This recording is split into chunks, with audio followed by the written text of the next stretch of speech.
Obrigada, Paulo, pela abertura. É, pode colocar a minha apresentação na tela, por favor. Eu vou contar um pouco melhor. Acho que o Paulo já deu algum contexto dos estudos que a gente vem desenvolvendo aqui no IMDS sobre as primeiras gerações do programa Bolsa Família, né, os beneficiários dependentes de 2005. E aqui eu vou contar com um pouco mais de detalhes, os resultados desses estudos, para dar o contexto e estimular a conversa que a gente vai ter posteriormente. Então, assim, a minha apresentação está estruturada como uma introdução que vai explicar a motivação da gente de estudar esse assunto, contar os resultados de saída e permanência do cadastro único dessas famílias, né, desses indivíduos que estavam em famílias beneficiárias lá no começo do programa, acesso ao mercado de trabalho também, né, do mercado de trabalho formal, e por fim a gente vai dar um spoiler do estudo que vai sair em breve sobre as condições de acesso ao mercado de trabalho dessa população. Então, assim, só para dar um contexto, né, a gente, como Instituto de Mobilidade e Desenvolvimento Social, a gente tem interesse em entender a dinâmica de pobreza de longo prazo, entender a mobilidade social de longo prazo, em particular da população mais pobre. Então, a gente tem feito aí o uso desse recorte populacional de primeiros beneficiários, né, aqueles que eram dependentes de 7 a 16 anos em 2005, para olhar o que acontece com eles ao longo do seu ciclo de vida, né? Então, a gente olha para 14 anos depois, se esses indivíduos saíram ou permaneceram no cadastro único, se conseguiram acessar o mercado de trabalho formal e, em breve, divulgando os resultados de como se deu essa inserção no mercado formal. E para isso a gente faz usos de dados do Ministério da Cidadania, né, com a folha de pagamentos do Bolsa Família, os dados do Cadastro Único para Programas Sociais, os dados da RAIS, do Ministério do Trabalho. A gente faz algumas estimativas a partir da PNAD contínua, do Sistema de Informação de Mortalidade, e usa dados do Atlas de Desenvolvimento dos Municípios para poder também contextualizar como que se deu isso. Só voltando aqui rapidamente para contextualizar, esse estudo é feito em parceria do IMDS, da Open Social e o Valdemar Neto, que é um pesquisador da FGV-PGE. Bom, então, como eu estava comentando, né, a gente quer entender qual é a dinâmica da pobreza, como que ao longo do ciclo de vida as pessoas que eram pobres, como é que elas se desenvolvem, especialmente num contexto em que elas tiveram acesso a um programa de transferência de renda lá no começo da vida, ali entre 7 e 16 anos, o que isso proporciona ao longo do ciclo de vida delas. Então, para isso, a gente faz esse recorte desse público particular, de crianças dependentes, e olha ao longo do tempo o cadastro, olha a RAIS, e enfim, a gente tem o objetivo de olhar outras bases de dados, mas por enquanto foram esses os trabalhos que a gente desenvolveu. Então, o que a gente faz? Né? As famílias têm um titular, que é a pessoa responsável por receber essa transferência de renda, mas a gente tem um contexto familiar em que são que pessoas que ensejam a elegibilidade desse programa. Então, essas são as pessoas que a gente chama de beneficiários dependentes, né? São as crianças que estão naquela família, têm 7 a 16 anos, com esse recorte de idade. Para que a gente possa, nos anos mais recentes, olhar para as crianças que já têm uma idade ali no início da fase adulta, né? Um começo de inserção produtiva, e entender se elas ainda estão no cadastro único, se elas saíram do cadastro único e se estando dentro do cadastro único, se elas estão em famílias que recebem o benefício ou não. Então, a gente não está preocupada se ela é titular, mas se ela está numa família em que o contexto seja continuar recebendo esse benefício. Essa foi a nossa primeira pergunta, né? E aí, posterior, a gente falou, tá bom, então a gente vai ver os números mais para frente, mas dado que a gente aprendeu um pouco sobre como é que elas estão nos programas, né, no acesso aos programas sociais do país, né, no cadastro que enseja o acesso aos programas sociais do país, vamos ver aqueles que acessaram o mercado de trabalho formal.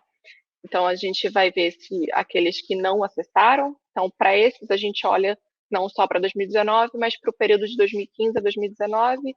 vai lá na relação anual de informações sociais e vê, foram encontrados, não foram encontrados? Se foram encontrados, por quanto tempo eles estão sendo observados no mercado de trabalho formal? E aí, por fim, esse que é o que eu comentei, que é um spoiler, a gente vai querer entender como que se deu esse acesso, né? E aí a gente vai fazer isso não só olhando para as condições desse último emprego, né? A gente vai pegar e vai olhar todas as vezes que apareceu e vai olhar a última vez que aqueles indivíduos apareceram e fazer uma comparação, né? Tipo, a gente quer saber como que é a condição de inserção produtiva desses jovens e comparar com outros jovens que também têm a mesma faixa etária, também estão empregados na RAIS, se eles têm alguma diferença em relação à qualidade de emprego, etc. E tal. Então, entrando um pouco mais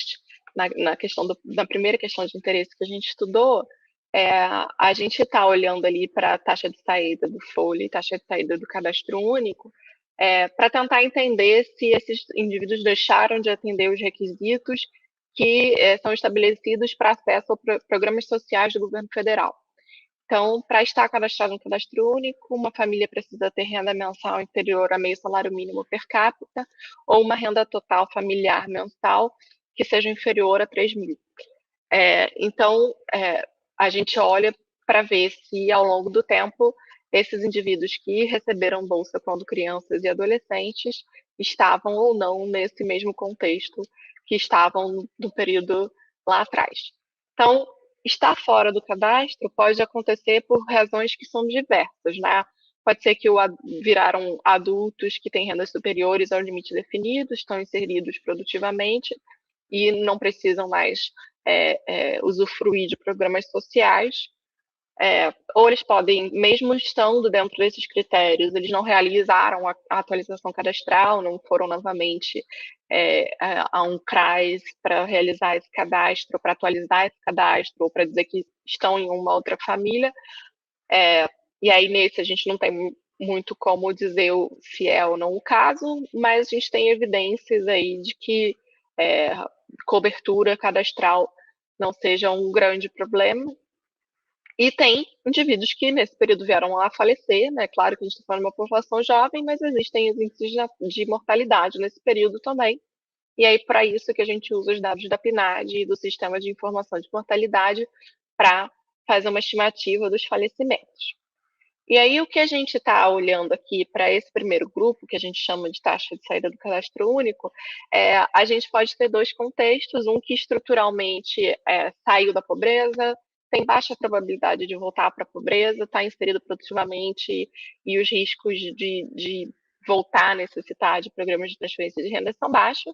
e outros que podem estar temporariamente fora dessas linhas de pobreza, dessas linhas de acesso a outros programas sociais, mas que um choque transitório pode muito rapidamente jogar esses jovens novamente para dentro, esses jovens adultos jogar novamente para dentro do cadastro único ou até mesmo para dentro do Bolsa Família. Então, o primeiro grupo, né, o grupo que estruturalmente conseguiu sair, seria o que a gente chama de mobilidade social e de emancipação. Com esses dados especificamente, a gente não consegue dizer nada a respeito, por isso que a gente está o tempo todo falando de taxa de saída e permanência, mas a gente tem uns indicativos de que esse, né, pelo menos, é um direcionamento de que houve essa mobilidade social. Então, assim, olhando um pouco para os números, a gente tem essa taxa de saída em torno de 64% para a população brasileira, né? São cerca de 7 milhões e meio de beneficiários que eram dependentes lá em 2005 e conseguiram sair do cadastro único em 2019. E outros 14%, permaneceram no cadastro, mas não estão em famílias beneficiárias do Bolsa.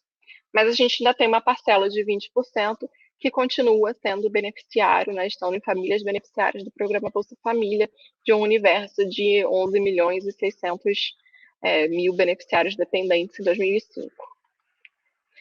E se a gente olha para as unidades federativas, né, para a distribuição do país como um todo, a gente vê que essas taxas de saída elas não se dão de maneira uniforme ao longo do território, né? A gente vê que Norte e Nordeste têm taxas de saída mais baixas do que a região Centro-Sul, E se a gente aprofunda mais ainda nos territórios e olha para dentro de cada unidade federativa, a gente observa aí que ainda existe uma variabilidade grande dentro de cada um desses territórios, né? Então, é claro que ali as regiões Centro-Sul, que estão em uma situação média mais favorável, elas também têm os mínimos, né, de taxa de saída dos municípios, que estão acima, em média, do Norte e Nordeste, mas a gente vai ter ali no Maranhão e no Pará taxas de cerca de 30% de saída do cadastro único, e vai variar até cerca de 90% quando a gente olha ali para Rio Grande do Sul e Santa Catarina, nos municípios com maiores taxas. E aí a gente também foi olhar, fazer o estudo, para entender quais eram as características municipais, né, daquelas regiões, para entender se existe alguma característica comum que torna aqueles municípios com maior ou menor taxa de saída. Então, a gente distribui em quintos de taxas de saída, né? A gente pega a população por taxas de saída do cadastro único e ordena e separa em quintos da distribuição. E o que a gente pode observar aí na tabela como um todo, nesses números destacados, é que tanto a parte econômica quanto a parte de educação de adultos e de jovens, tudo isso olhando ali para o período inicial, né, ali nos anos 2000, que é o período em que essas crianças estavam como beneficiários do cadastro único, o que a gente observa é que quanto melhores os indicadores econômicos e educacionais e de saúde, melhor, né, mais alta é a taxa de saída do cadastro único nos anos posteriores. E aí, quando a gente olha para o acesso ao mercado de trabalho formal, né, esse percentual é menor do que a taxa de saída do cadastro único, mas ainda é um percentual bastante grande, né, quase 45% dos beneficiários que eram dependentes em 2005 do programa Bolsa Família, né, eram beneficiários dependentes do Bolsa Família, conseguem acessar o mercado de trabalho formal, né, são 5 milhões de jovens adultos que acessam o mercado de trabalho formal. E quando a gente olha para o período que eles acessaram, a gente consegue perceber que a maior parte deles está, durante 3 anos ou mais, sendo observado na folha, nos números da RAIS, né, da Relação Anual de Informações Sociais. Novamente, a gente observa um padrão diferente, né, um padrão desigual no território, com o Centro-Sul tendo resultados mais bem-sucedidos em ser encontrado pelo menos alguma vez na RAIS. E, novamente, a gente vê que dentro de cada um desses territórios, de cada uma dessas UFs, a gente consegue observar que existe uma distribuição, apesar de menos dispersa, a gente ainda tem uma distribuição desigual, variando de menos de 10% em algumas localidades, né, que estão com menor taxa de ser encontrado na RAIS, até chegando a quase 70%, se a gente olha ali para o município que tem maior taxa de ser encontrado 3 anos ou mais na RAIS, na região do sul, ali no Rio Grande do Sul. E aí, se a gente abre ainda mais, né, para não fazer separação de até 2 anos ou 3 anos ou mais, a gente faz isso para cada ano da nossa amostra, de 2015 a 2019, a gente continua observando que o maior percentual se concentra ali em 5 anos, encontrado por 5 anos na RAIS, mostrando que existe alguma aderência aí dessa população que acessa o mercado de trabalho, existe alguma aderência delas no mercado formal. E aí a gente consegue observar que essa aderência mais forte se dá nesses municípios, né, nessas regiões em que a gente já viu que na média estava melhor, também está melhor nesse período, né, mais longo de ser encontrado na região, na RAIS. A gente olhando para a região sul, ou para a região sudeste principalmente, a gente tem um percentual ali, principalmente na sul, de quase 40% sendo encontrado por 5 anos na RAIS. E, novamente, né, como os modelos de economia prediriam, a gente observa que o fator educacional ele é importante para relacionar isso. Né? Então, para aqueles indivíduos que completaram o ensino médio ou completaram o ensino superior, essa inserção produtiva no mercado de trabalho formal, ela se dá de maneira mais alongada, por um período de tempo maior. também, de acordo com os números habituais que a gente vê de diferenças demográficas, a gente vê que há uma inserção maior dos homens, né, em termos de maior tempo de inserção no mercado de trabalho formal e da população branca. E, novamente, a gente vê que os fatores regionais têm uma importante contribuição para explicar ali essas taxas de acesso ao mercado de trabalho formal. E aí, por fim, né, só para contar um pouquinho o que vocês podem esperar da divulgação que a gente vai fazer em breve a respeito das condições de acesso ao mercado de trabalho, a gente vai olhar para faixas salariais, vai olhar para a qualidade da ocupação, que a gente tenta criar um indicador de qualidade ocupacional ali com base em escolaridade, em nível de renda, em setor de ocupação, em ocupação mesmo, né, CBO,